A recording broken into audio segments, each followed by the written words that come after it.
Il y a une émotion que tu gardes peut-être sans le savoir. Elle ne crie pas. Elle ne frappe pas fort. Mais elle est là. Elle s'installe en silence, comme un poison lent. Et si tu ne fais rien, elle finit par redessiner ton esprit sans que tu t'en aperçoives. Cette émotion, c'est le ressentiment. Pas celui qu'on clame haut et fort. Celui qu'on cache sous des sourires polis. Celui qu'on camoufle derrière un « tout va bien ». C'est une colère qui ne s'exprime pas, un pardon qu'on retarde, une blessure qu'on préfère ignorer. Et chaque fois qu'elle revient, elle vole un peu plus de ton énergie. Tu penses peut-être que le temps suffit à guérir, que l'oubli efface. Mais ce n'est pas vrai. Ce qu'on refoule s'imprime. Ce qu'on évite se répète. Tu continues à avancer, mais avec un sac invisible sur le dos, rempli de pierres que tu n'as jamais déposées. Et le plus triste, c'est que tu t'habitues à ce poids. Tu vis avec. Tu fonctionnes. Tu réussis même, parfois. Mais une partie de toi s'est figée là où tu n'as pas pardonné. Et tant que tu ignores cette partie, c'est tout ton être qui avance désaligné. Le stoïcisme ne t'invite pas à faire semblant. Il te dit simplement, regarde ce que tu refuses de voir. Et pose-le. Sans drame. Sans explication. Juste parce que tu mérites la paix. Et cette paix, tu ne la trouveras jamais tant que tu vis au rythme d'un passé non digéré. Parce que non, pardonner ne veut pas dire excuser. Ça veut dire lâcher le contrôle qu'un événement passé a encore sur toi. Ça veut dire stop au cycle mental qui rejoue la scène 1000 fois. Ce n'est pas pour l'autre. C'est pour toi. Et si tu crois que tu ne peux pas lâcher parce que ça reviendrait à minimiser ce qu'on t'a fait, alors rappelle-toi, le pardon, c'est pas une faveur. C'est une libération. C'est le choix courageux de ne plus te laisser définir par une douleur que tu n'as pas choisie. Ce qui te ronge, ce n'est pas ce qu'on t'a fait, c'est ce que tu continues à ressentir à propos de ce qu'on t'a fait. Et ça, c'est entre tes mains. Tu n'es pas coupable de ta douleur. Mais tu es responsable de ne pas l'entretenir. Et cette responsabilité n'est pas une charge. C'est une clé. Et le ressentiment est malin. Il se glisse dans tes attentes. Tu attends des excuses. Tu attends que l'autre change. Tu attends une réparation. Et en attendant, tu te ligotes toi-même. Chaque jour d'attente te vole une portion de sérénité que tu ne récupéreras pas. Mais si tu arrêtais d'attendre, et si tu décidais de vivre maintenant, même sans réparation, c'est là que tu récupères ton pouvoir. Le vrai. Celui qui ne dépend de personne. Celui qui fait de toi l'auteur de ton histoire, pas un personnage secondaire d'un drame ancien. Parce qu'à force d'attendre que l'autre reconnaisse, qu'il regrette, qu'il revienne, tu vis une vie suspendue. Tu retiens ton souffle. Et pendant ce temps, ton présent t'échappe. Tu passes à côté des instants simples, de ceux qui apaisent, de ceux qui guérissent. Tant que tu restes prisonnier du passé, tu vis en décalage. Tu vois les autres à travers des blessures non guéries. Tu fais payer à des gens présents ce que d'autres t'ont fait avant. C'est injuste pour eux. Et encore plus pour toi. Et le pire, c'est que tu peux t'y habituer. Le ressentiment devient ton filtre. Tu vois la vie comme un combat. Les gens comme des menaces. Toi-même comme une victime perpétuelle. C'est ici que le stoïcisme devient un outil de survie. Il ne te demande pas d'effacer. Il te propose de transmuter. Prendre ta douleur et en faire de la sagesse. Prendre ton histoire et en faire une force. Pas à la manière d'un conte de fées, mais à celle d'un être qui assume de grandir à travers ses cicatrices. Et si ça te semble impossible, commence par un geste simple, écris. Pose sur papier ce que tu ne veux plus porter. Pas pour que quelqu'un le lise, mais pour que ton esprit l'évacue. C'est un acte intime, mais profond. Une mise à nu libératrice. Ensuite, observe ton corps. Les tensions dans tes épaules. Cette crispation dans ta mâchoire. Ces insomnies que tu justifies par le stress. Et si c'était ce non-dit qui te ronge? Et si ta fatigue n'était pas physique, mais émotionnelle? Le corps parle quand l'âme n'a plus de mots. Libère l'un, et tu libéreras l'autre. Prends une pause. Respire profondément. Ferme les yeux. Demande-toi, qu'est-ce que je garde en moi qui ne m'appartient plus? Tu seras surpris par la clarté de la réponse. Peut-être même que tu entendras une vérité que tu fuyais depuis des années. Enfin, ose l'acceptation.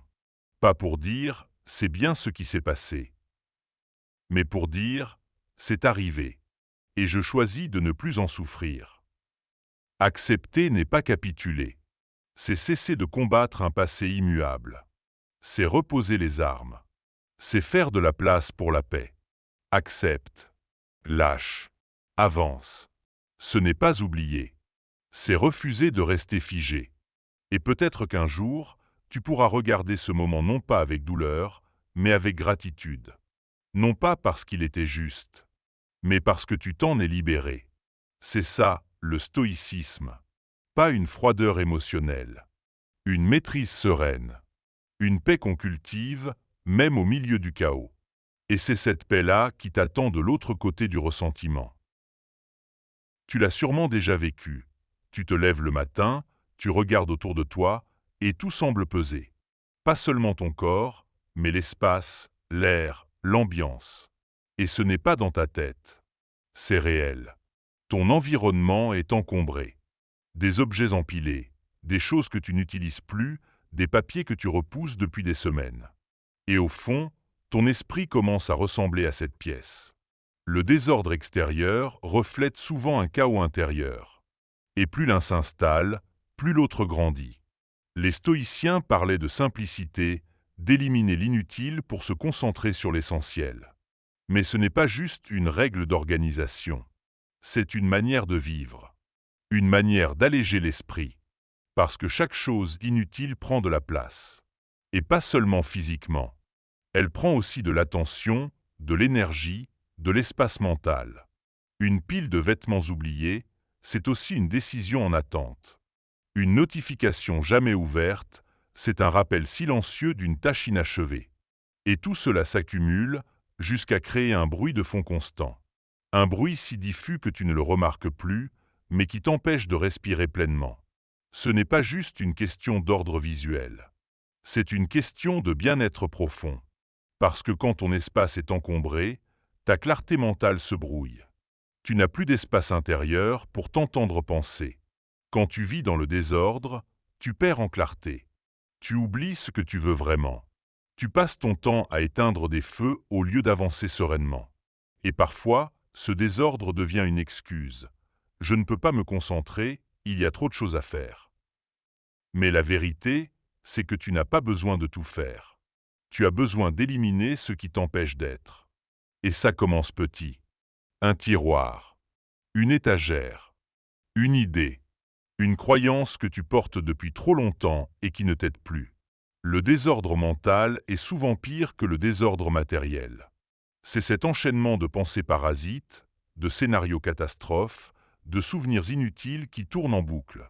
Et tout comme un vieux pull qu'on ne met plus, certaines pensées méritent d'être mises à la porte. Pas dans la violence, dans le silence.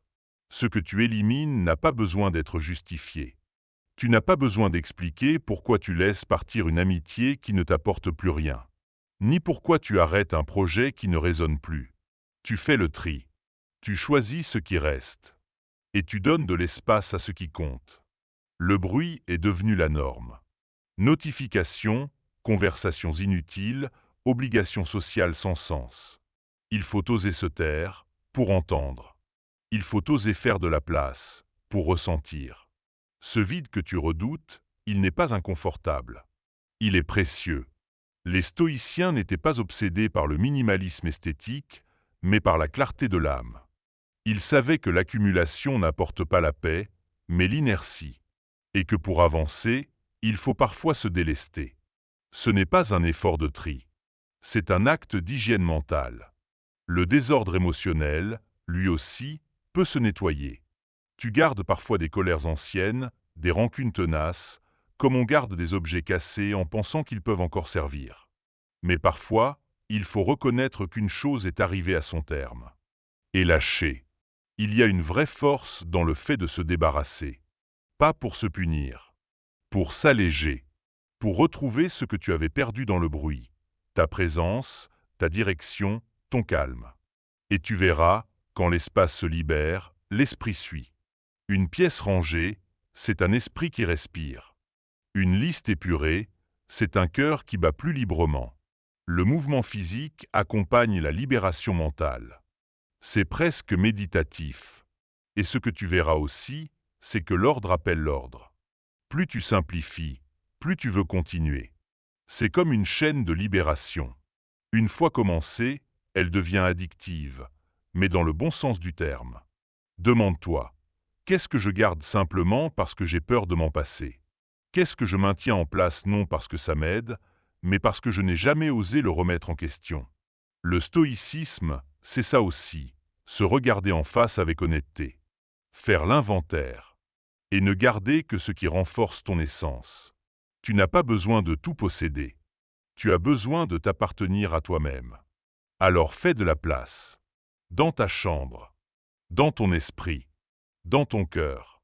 Moins de choses, moins de bruit, plus de clarté.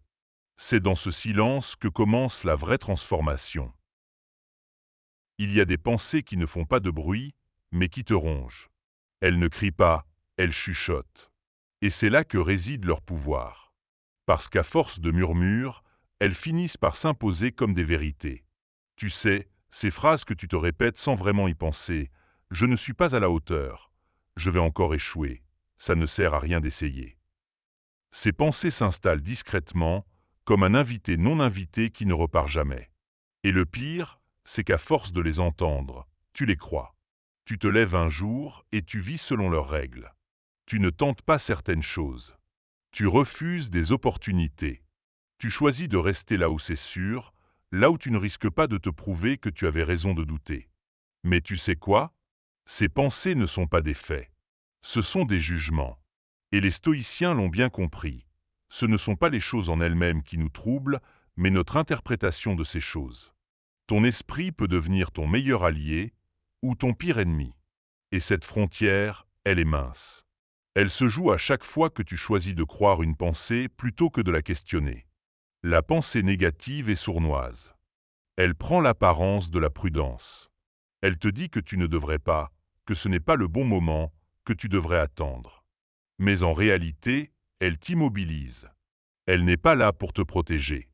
Elle est là pour te maintenir dans ce que tu connais, même si ce que tu connais te fait souffrir. Et c'est là que le stoïcisme entre en jeu. Il t'enseigne à distinguer ce que tu peux contrôler, tes pensées, tes actions, ton attitude, et ce que tu ne peux pas, le regard des autres, le passé, l'avenir. Chaque fois que tu choisis une pensée constructive, tu reprends un peu de ce pouvoir. Mais pour ça, il faut d'abord voir les pensées telles qu'elles sont, des propositions, pas des ordres. Elles apparaissent, mais c'est toi qui choisis si tu les crois. Demande-toi, est-ce que cette pensée m'aide ou me détruit? Est-ce qu'elle me guide vers ce que je veux ou est-ce qu'elle me freine? Et si elle te freine, alors change-la. Même si tu ne le crois pas encore. Même si ça te semble artificiel. Répète-toi ce que tu dirais à un ami dans ta situation. Tu ne lui dirais pas qu'il est nul. Tu ne lui rappellerais pas ses échecs. Tu l'encouragerais, tu le rassurerais. Alors pourquoi ne pas te parler avec cette même bienveillance? Le stoïcisme ne nie pas la réalité. Il t'invite à y répondre avec maîtrise. Il ne dit pas que tu ne ressentiras jamais de peur ou de doute. Il dit que tu peux choisir ce que tu fais de ces émotions. Et parfois, il suffit de ne pas nourrir la pensée, de ne pas l'alimenter, de la laisser passer comme un nuage dans le ciel. Tu l'as vue, tu l'as reconnue, et tu la laisses filer. Tu n'es pas obligé de croire tout ce que tu penses. C'est une vérité simple, mais puissante. Et il y a aussi le corps, encore une fois. Parce que les pensées négatives ne vivent pas seulement dans la tête. Elles s'enracinent dans les épaules tendues, le souffle court, l'estomac noué. Quand tu changes ton état physique, tu changes aussi ton état mental. Bouge, respire, étire-toi, sors marcher, change d'environnement. Même un petit geste peut casser la boucle mentale dans laquelle tu tournes. Et surtout, pratique le silence. Pas celui du mutisme, celui de l'écoute. Écoute-toi penser. Observe ce qui revient souvent. Quelles sont les phrases qui t'empoisonnent le plus? Note-les. Déconstruis-les. Une pensée, une fois écrite, devient plus facile à démystifier. Elle perd de sa force. Et tu peux la remplacer. Non par une affirmation magique, mais par une phrase plus juste, plus humaine. Au lieu de dire « je n'y arriverai jamais », dis-toi « je vais apprendre un pas à la fois ». C'est comme ça qu'on change.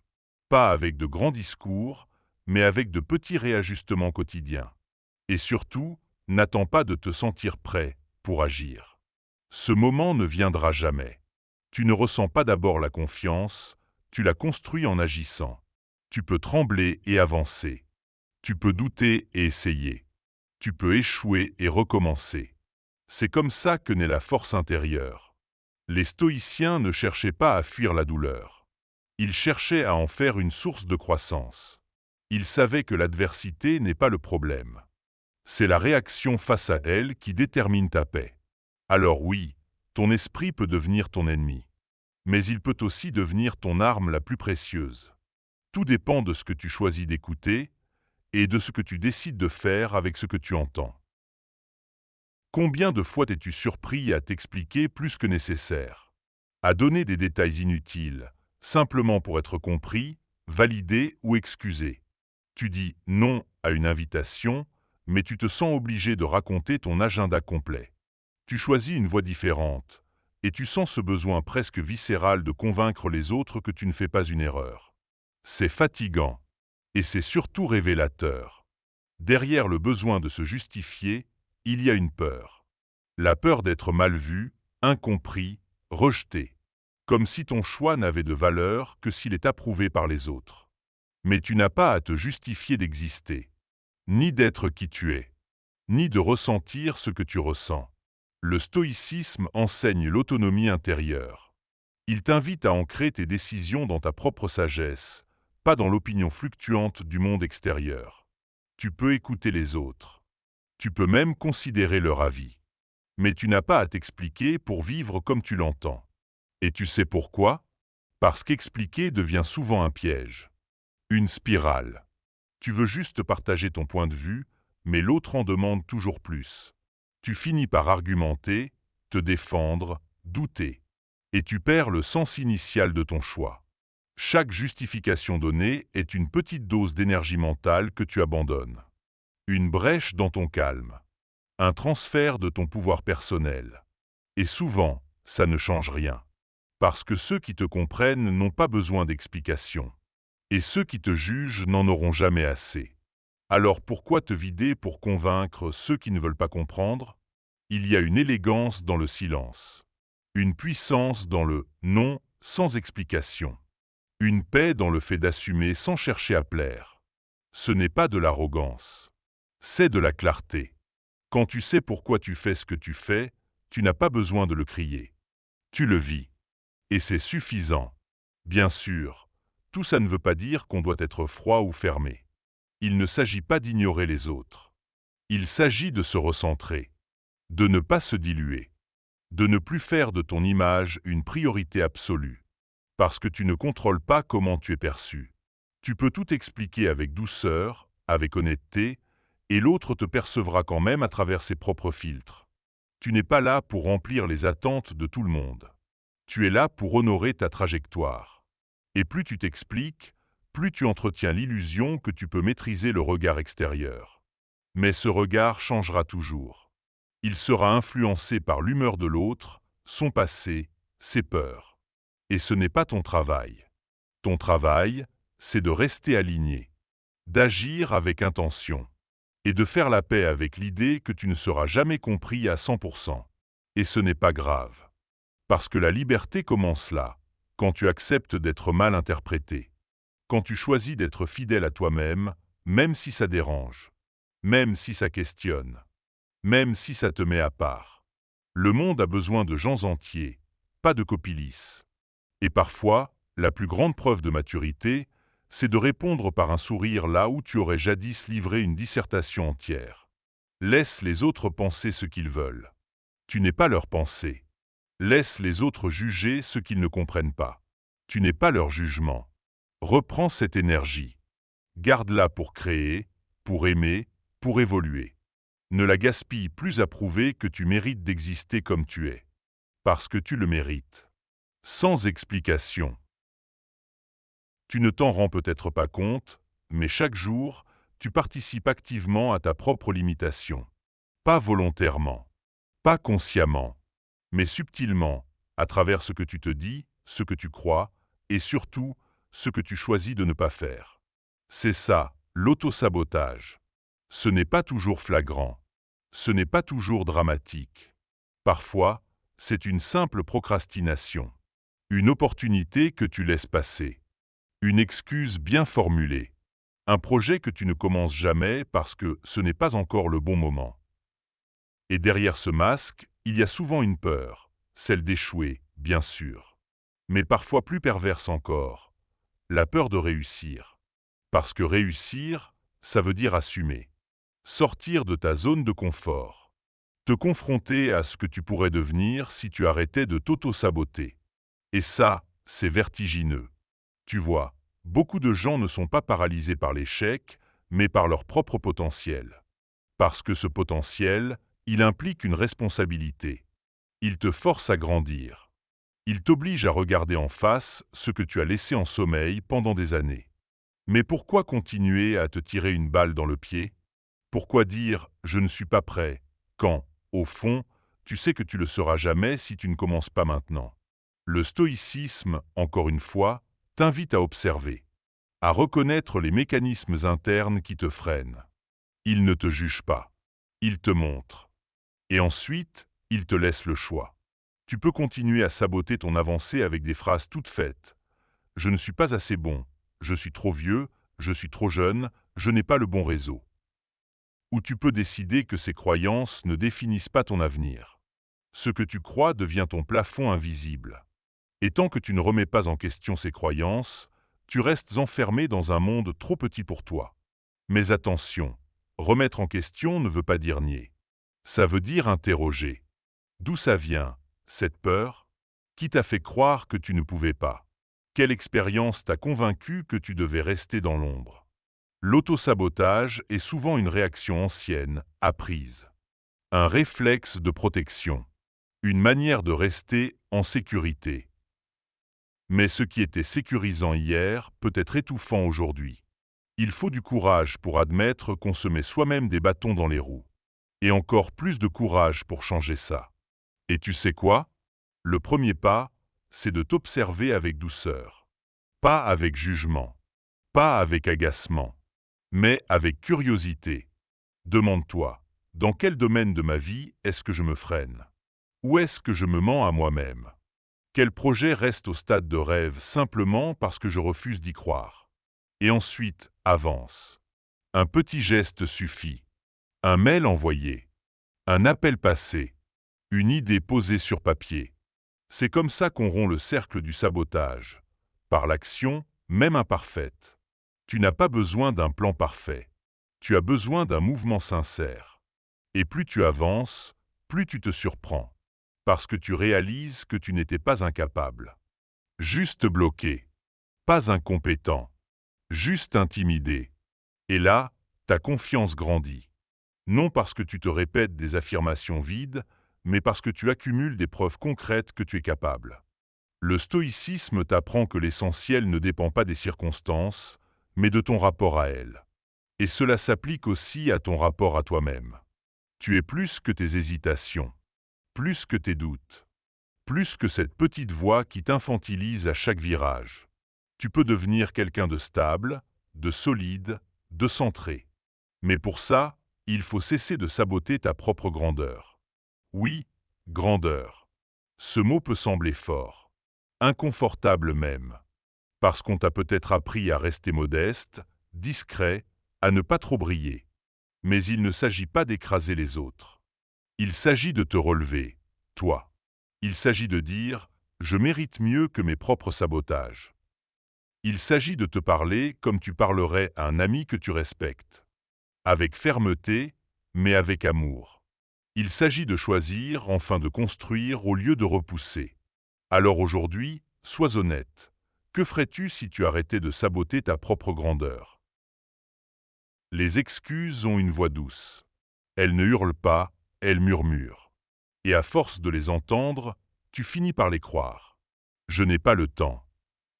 Je suis trop fatigué. C'est trop compliqué. Je le ferai demain. Elles sont là, partout. Petites, banales, socialement acceptables. Mais elles forment un vacarme silencieux qui t'éloigne de ce que tu veux vraiment. Ce bruit constant t'anesthésie. Tu n'avances plus. Tu stagnes. Et pire, tu t'y habitues. Le problème avec les excuses, ce n'est pas qu'elles sont fausses. Parfois, elles ont une part de vérité. Tu es vraiment fatigué. Ton emploi du temps est vraiment chargé. Mais ce que tu refuses d'admettre, c'est que tu choisis de laisser ces contraintes prendre le dessus. Et tant que tu fais ce choix, tu restes prisonnier. Le stoïcisme enseigne une chose fondamentale. Tu n'as pas à contrôler le monde, mais tu dois maîtriser ta réponse au monde. Et les excuses sont souvent une fuite. Une manière déguisée de ne pas assumer ta puissance. Parce que si tu arrêtais les excuses, tu devrais agir. Tu devrais dire non à certaines distractions. Oui à certaines peurs. Tu devrais prendre le risque de l'échec. De l'imperfection. Et ça fait peur. Les excuses sont confortables. Elles te protègent de la responsabilité. Mais cette protection est un piège doré. Tu restes dans une version réduite de toi-même. Une version qui parle beaucoup, mais qui vit peu. Et la vérité, c'est que tu ne manques pas de temps. Tu manques de priorité. Tu laisses ce qui est urgent écraser ce qui est important. Tu te perds dans des tâches secondaires, en évitant l'essentiel. Mais tu le sens, au fond. Ce décalage. Ce malaise diffus. Cette sensation d'avoir le potentiel. Sans le mouvement. Alors, commence par observer tes excuses. Note-les. Quelles phrases reviennent le plus souvent? Dans quel domaine? Sois brutalement honnête. Tu ne te dois pas la perfection. Tu te dois la lucidité. Et ensuite, choisis une autre voie. Une autre phrase. Au lieu de dire « je n'ai pas le temps », dis « ce n'est pas ma priorité ». Tu verras l'impact que ça a. Et si ça te dérange, c'est probablement que tu viens de toucher quelque chose d'essentiel. Le stoïcisme te pousse à revenir à l'action, à ce que tu contrôles. Et ce que tu contrôles, c'est ton choix, maintenant, ici. Pas demain, pas plus tard. Maintenant. Les excuses te donnent une illusion de contrôle. Je pourrais, mais je ne veux pas encore. Mais en vérité, c'est la peur qui parle. Et cette peur, tu ne l'apaises pas en l'évitant. Tu l'apaises en avançant malgré elle. Alors, arrête de te convaincre que tu dois d'abord être prêt, motivé, confiant. Tu n'as besoin de rien de tout ça pour commencer. Tu as juste besoin de décider. Une petite décision. Un petit pas. Un micro-changement. C'est suffisant pour briser le cycle. Tu n'as pas besoin d'en faire trop. Tu as juste besoin de faire ce que tu dis que tu veux faire. Et tu verras, les excuses s'évaporent dans l'action. Ce n'est pas en réfléchissant davantage que tu deviendras plus fort. C'est en osant te mettre en mouvement. Alors aujourd'hui, choisis un endroit où tu as laissé les excuses gagner. Et récupère ce terrain. Une action. Un choix. Un engagement. Et répète-toi ceci, je n'ai pas besoin d'excuses. J'ai besoin de courage. Tu veux que tout soit parfait. Calibré. Sécurisé. Prévisible. Tu fais des listes. Tu prévois des plans B, des plans C. Tu anticipes les réactions, les dangers, les échecs. Tu veux maîtriser ce qui va se passer. Et ça te semble logique. Rassurant. Responsable. Mais au fond, c'est de la peur. La peur que quelque chose t'échappe. Que le chaos s'invite. Que l'imprévu vienne bousculer ce que tu pensais tenir. Alors tu contrôles. Tu verrouilles. Tu surcharges ton mental. Et tu t'épuises. Parce que la vie ne rentre pas dans un tableau Excel. Parce que les émotions ne se planifient pas. Parce que les autres ne suivent jamais le script que tu avais écrit dans ta tête. Tu crois que le contrôle t'offre la sérénité. Mais il t'enlève ta liberté. Et le stoïcisme vient te le rappeler avec force. Tu ne contrôles que peu de choses. Ton attitude. ton jugement, tes choix. Le reste, tu dois l'accepter. Tu peux faire de ton mieux, mais tu dois ensuite lâcher prise sur le résultat. Sinon, tu vis dans une tension permanente. Et cette tension te coupe du présent. Tu passes ton temps à anticiper ce qui pourrait mal tourner, à recalculer, à repositionner. Tu ne vis pas. Tu gères. Tu contrôles tellement que tu ne ressens plus. Et tu sais quoi? C'est contre-productif.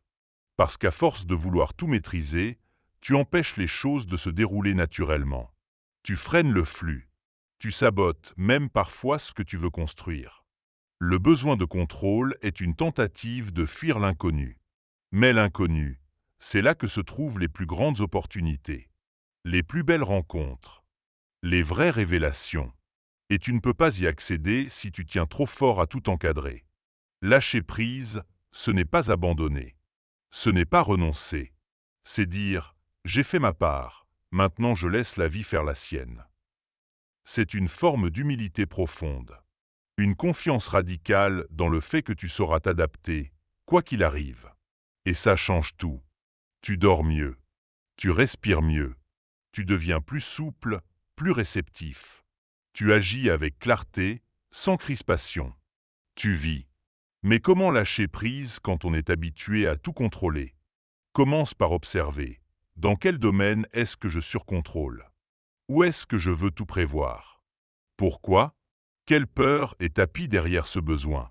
Ensuite, choisis un petit lâcher-prise. Ne réponds pas tout de suite. Laisse une journée sans plan. Accepte de ne pas avoir le dernier mot. Et observe ce que ça change. Souvent, rien ne s'effondre.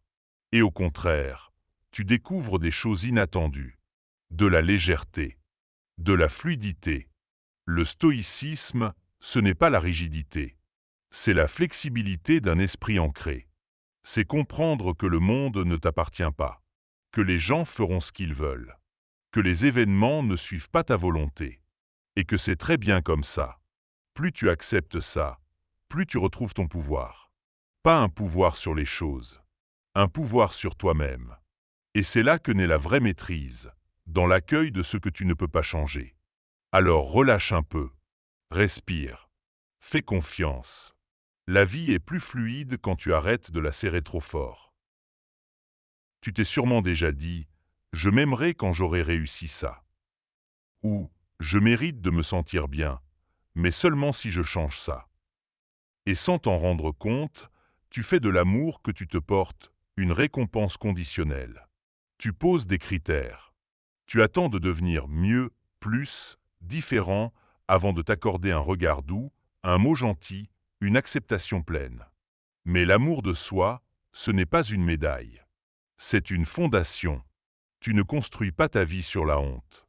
Tu ne bâtis pas ton équilibre sur l'autodénigrement. Tu ne deviens pas plus fort en te traitant comme un ennemi. Et pourtant, c'est ce que tu fais peut-être sans le savoir. Chaque fois que tu te critiques devant le miroir, chaque fois que tu rabaisses ce que tu ressens, chaque fois que tu te compares, tu penses que c'est une manière de te motiver. Mais c'est une manière de t'abîmer. Le stoïcisme n'a jamais été une philosophie froide, déshumanisée. C'est une école de lucidité. Et la lucidité, c'est aussi de reconnaître que tu es un être humain, que tu mérites l'amour, pas plus tard, pas quand tu seras parfait, mais maintenant. Tu n'as pas à être au top pour être digne. Et tu n'as pas à choisir entre te remettre en question et t'aimer. Tu peux faire les deux. Tu peux vouloir progresser tout en étant doux avec toi. Tu peux voir tes limites sans en faire des fautes. Tu peux reconnaître tes échecs sans t'identifier à eux. L'amour de soi, c'est un espace, un refuge, un endroit à l'intérieur de toi où tu peux tomber sans te faire mal, où tu peux être imparfait sans être condamné. Et cet espace, tu dois le cultiver, parce que personne ne le fera à ta place. Tu peux être entouré, apprécié, admiré, mais si toi, tu continues à te parler comme un bourreau, tu resteras seul dans ta prison mentale. Alors commence par changer ton discours intérieur. Remplace la phrase « je suis nul » par « je suis en chemin ». Remplace « je ne suis pas assez » par « je suis en train d'apprendre ». Ce ne sont pas des slogans naïfs. Ce sont des affirmations honnêtes et humaines. Tu n'as pas besoin d'être arrogant. Juste. Et parfois, l'amour de soi, c'est aussi de se poser, de ne rien produire, de respirer, de dire non sans se justifier, de dire oui à quelque chose qui nous nourrit, même si ça ne plaît pas aux autres. L'amour de soi, ce n'est pas de l'égoïsme. C'est une écologie. Parce que ce que tu ne te donnes pas, tu le réclames aux autres. Tu deviens dépendant de leur validation. Tu surréagis à leurs critiques. Tu te perds dans leurs attentes. Mais quand tu te regardes avec compassion, tu n'as plus besoin de mendier l'estime. Tu la portes déjà. Et cette paix-là, elle est puissante. Elle ne fait pas de bruit. Elle ne cherche pas à convaincre. Elle rayonne. Elle repose. Elle inspire. Aime-toi maintenant. Pas quand tu auras tout réglé. Parce que ce moment parfait n'arrivera jamais. Et plus tu attends, plus tu renforces l'idée que tu n'es pas encore assez. Tu es déjà assez. Pas complet. Pas terminé. Mais suffisant pour mériter douceur, respect et bienveillance. Et plus tu t'aimes, plus tu élèves ton niveau de tolérance. Tu ne laisses plus n'importe qui te traiter n'importe comment. Tu ne mendies plus ce que tu t'accordes déjà. Et tu deviens libre. Libre de choisir. Libre d'échouer. Libre d'avancer sans ce poids du jugement intérieur constant. Alors aujourd'hui, demande-toi, si je m'aimais inconditionnellement, que changerait-il dans ma vie, dès maintenant? Et ensuite, commence à agir comme si c'était déjà vrai. Parce que c'est le seul chemin vers une vie pleine. Celle où tu te tiens la main, au lieu de te tourner le dos. Il y a des jours où tout semble t'échapper. Des gens te déçoivent. Des imprévus te tombent dessus. Tes émotions te bousculent. Et tu te dis, je n'y arrive plus. Tu cherches des solutions. Tu veux comprendre, réparer, tout de suite. Mais au fond, il ne te manque qu'une seule chose, la paix. Pas une paix passagère. Pas un apaisement temporaire. Une vraie paix. Solide. Stable. Intérieure. Et cette paix, tu ne la trouves pas dans l'organisation parfaite, ni dans la reconnaissance des autres, ni dans le contrôle absolu de ta vie. Tu la construis. Chaque jour. En décidant que ta sérénité vaut plus que ton ego, que ton besoin d'avoir raison, que ta volonté de tout maîtriser. Faire de la paix intérieure une priorité, c'est arrêter de vivre en réaction. C'est cesser de courir après des choses qui, même une fois obtenues, ne suffisent jamais. Tu crois que tu seras en paix quand tu gagneras plus, quand tu auras plus de temps, quand tout ira bien autour de toi. Mais tu sais quoi? Il y aura toujours quelque chose. Toujours un détail imparfait. Un conflit. Une fatigue. Un doute. Alors il faut que ta paix vienne d'ailleurs. Le stoïcisme ne promet pas une vie sans turbulence.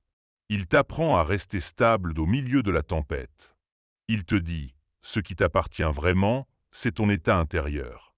Le reste, c'est du décor. Et cette vérité-là, si tu l'acceptes, change tout.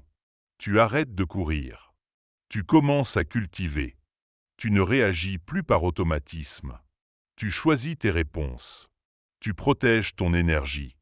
Tu fais le tri. Tu apprends à ne pas répondre à tout. À ne pas corriger toutes les injustices. À ne pas entrer dans tous les débats. Parce que tu comprends que chaque fois que tu cèdes à la provocation, tu échanges ta paix contre une fierté fragile. Et ça, ce n'est plus un bon marché. La paix intérieure, c'est refuser que l'extérieur dicte ton humeur. C'est choisir de ne pas te laisser voler ta stabilité par des événements passagers. C'est savoir que ta valeur ne dépend pas du regard des autres, mais de la relation que tu entretiens avec toi-même. Et cette relation, elle se construit dans le silence, la solitude, la sincérité. Fais une pause. Respire. Demande-toi, qu'est-ce qui, en ce moment, trouble ma paix? Est-ce que c'est si grave que ça? Est-ce que je choisis de le nourrir ou de le laisser passer? Souvent, tu verras que ce qui t'agite, ce ne sont pas les choses, mais les histoires que tu te racontes à propos de ces choses. Tu crois que tu dois te justifier, réparer, prouver, gérer. Et tu oublies que tu peux aussi, juste être, exister sans te battre. La paix, ce n'est pas l'absence de bruit. C'est la capacité à rester calme, même quand tout fait du bruit autour de toi. Et pour ça, il faut être sélectif. Choisir ce que tu laisses entrer dans ton monde intérieur. Filtrer les conversations, les médias, les jugements, les drames. Non pas pour te couper du monde, mais pour rester centré. Tu n'as pas à tout suivre, à tout comprendre, à tout gérer. Tu as le droit de préserver ton espace, de dire non merci à ce qui perturbe ton équilibre. Et tu verras, plus tu fais de ta paix une priorité, plus ta vie devient claire. Tu prends de meilleures décisions. Tu attires des relations plus saines. Tu ne gaspilles plus ton énergie dans des luttes stériles. Tu avances léger, mais solide. Et ce n'est pas un luxe. C'est une nécessité. Parce que sans paix intérieure, tu vis dans le brouillard. Tu réagis au lieu d'agir. Tu t'éteins peu à peu en pensant que c'est normal. Mais ce n'est pas normal. Ce n'est pas ça, vivre. Vivre, c'est être présent, calme, connecté à soi, même au milieu du chaos. C'est pouvoir sourire sans raison, dormir paisiblement, se lever sans angoisse. Et cette vie-là, tu ne l'achètes pas. Tu la choisis, tu la cultives, tu la protèges. Alors aujourd'hui, fais ce choix, celui de mettre ta paix en haut de ta liste. Pas après les tâches, pas après les obligations, pas quand il restera du temps. Maintenant. Parce que plus tu t'aimes, plus tu choisis la paix. Et plus tu choisis la paix, plus tu vis vraiment.